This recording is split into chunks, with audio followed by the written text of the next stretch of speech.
নমস্কার বন্ধুরা, প্রতিমা kitchen village ফুডের নতুন একটা ভিডিওতে সকলকে স্বাগত জানিয়ে আজকে রেসিপিটা শুরু করছি। আর আজকে আমি আপনাদের সঙ্গে শেয়ার করব জালিদার লাভা পিঠে বা সকরলি পিঠে বলতে পারেন। বানানো যেরকম সহজ, খেতেও কিন্তু দারুণ লাগে। খুবই কম সময়ের মধ্যে ঝটপট তৈরি করানো হয়ে যায় আর মাত্র এক দুটো উপকরণ দিয়ে তৈরি করানো হয়ে যায়। তো কিভাবে বানাচ্ছি বন্ধুরা, স্কিপ না করে পুরো ভিডিওটা দেখবেন। আশা করি আজকে রেসিপি দেখতে আপনাদেরকে ভীষণ ভালো লাগবে।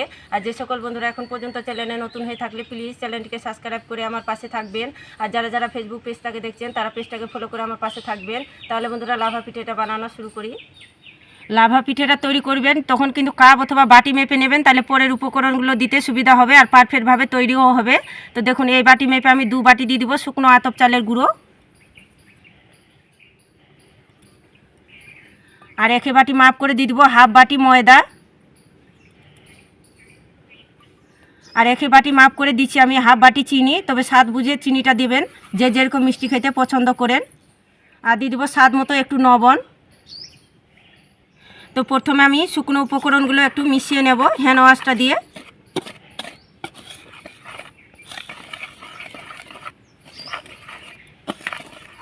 তো দেখুন, একটুখানি সব কিছু মিশিয়ে নিয়েছি। আর এখানে নিয়েছি আমি উষ্ণ গরম জল। তবে খুব বেশি অতিরিক্ত গরম জলটা নিতে যাবে না, একদম দেখুন উষ্ণ। আঙুলটা দেবেন, এবার তাপটা যেন সহ্য করতে পারে। আর অতিরিক্ত যদি গরম জলটা দিতে যান তাহলে কিন্তু চালের গুঁড়োগুলো সিদ্ধ হয়ে যাবে। আর হালকা কুসুম গরম দিতে হবে জলটা। আর অল্প অল্প জল দিয়ে গুলে নেব।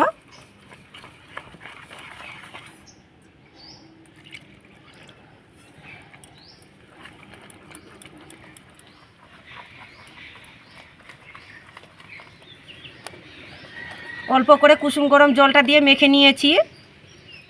এবার আমি হাত দিয়ে খুব ভালো করে একটু এইভাবে করে ফেটিয়ে নেব। 5 থেকে 7 মিনিট খুব ভালো করে একটু ফেটিয়ে নিতে হবে। তাহলে দেখবেন জালিদার নাভা পিঠেগুলো তৈরি হবে আর খেতেও কিন্তু দারুণ লাগবে। আর পিঠেগুলো দেখবেন খুব সুন্দরভাবে তৈরি হবে। একটু সময় নিয়ে এইভাবে করে ফেটিয়ে নিতে হবে। আর যত বেশি ফোটানো হবে তত কিন্তু সুন্দর হবে তৈরি। 5 থেকে 7 মিনিট খুব ভালো করে ফেটিয়ে নিয়েছি। আর ফাটার পরে দেখবেন ব্যাটারটা হালকাও হয়ে যাবে। আর দেখুন, ঘনত্বটা রেখেছি আমি এইভাবে করে। খুব বেশি কিন্তু দেখুন পাতলাও না, আবার খুব বেশি গাঢ় না, ঠিক এইভাবে করে ঘনত্বটা তৈরি করতে হবে। আর বুঝতে অসুবিধা হলে ডাবুটা এইভাবে করে ডুবাবেন।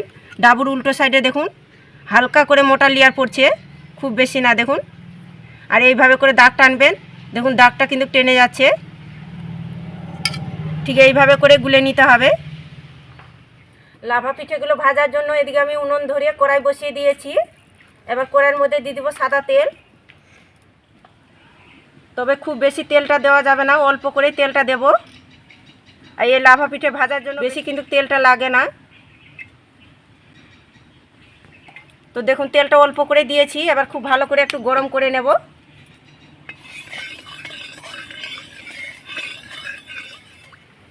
তো তেলটা আমি গরম করে নিয়েছি খুব ভালো করে। এবার লাভা পিঠেগুলো ভেজে নেব। তেল গরম হয়ে গেছে, 1 ডাবু ব্যাটার আমি মাঝখানে এইভাবে করে কড়াইয়ে দিয়ে দিব। আর সমান করে দিতে হবে, নাহলে এঁকো বেঁকো হয়ে যাবে।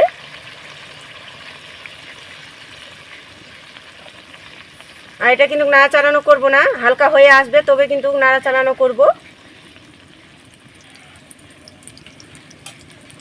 আর দেখুন, কিছুক্ষণ পরে কি সুন্দরভাবে সাইডের দিকটা দেখুন জালি জালি হতে শুরু করে দিয়েছে।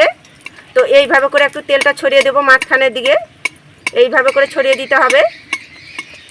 আর লাভা পিঠেগুলো কিন্তু হালকা তেলে কিন্তু ভাজানো হয়।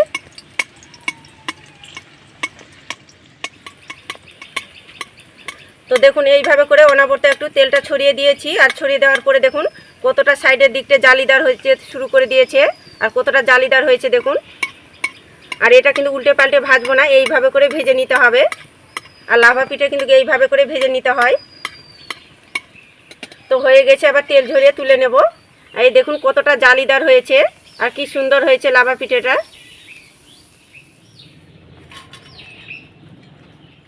তো লাভা পিঠেগুলো একইভাবে করে ভেজে নেব।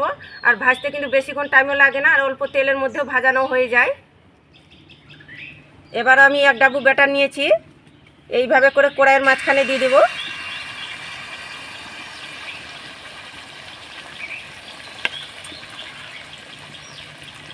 আর দেখবেন কিছুক্ষণ পরে জালি হতে শুরু করে দিবে। এবার আমি খুন্তিটা দিয়ে এইভাবে করে তেলটা আমি একটু মাঝখানের দিকে ছড়িয়ে দেব। আর এইভাবে করে ছড়িয়ে দিতে গেলে খুব সুন্দরভাবে তৈরি হয়ে যাবে, আর ভিতরটা একটুকু কাঁচা থাকবে না। তো দেখুন মিডিয়াম আঁচে ভেজে নিয়েছি, তো হয়ে গেছে, তেল ঝরিয়ে তুলে নেব। সবগুলো লাভা পিঠে একইভাবে করে ভেজে নিয়েছি, আর দেখতে দেখুন কি দারুণ লাগছে, আর কতটা জালিদার হয়েছে দেখুন, আর প্রতিটা পিঠে দেখুন কতটা জালিদার হয়েছে।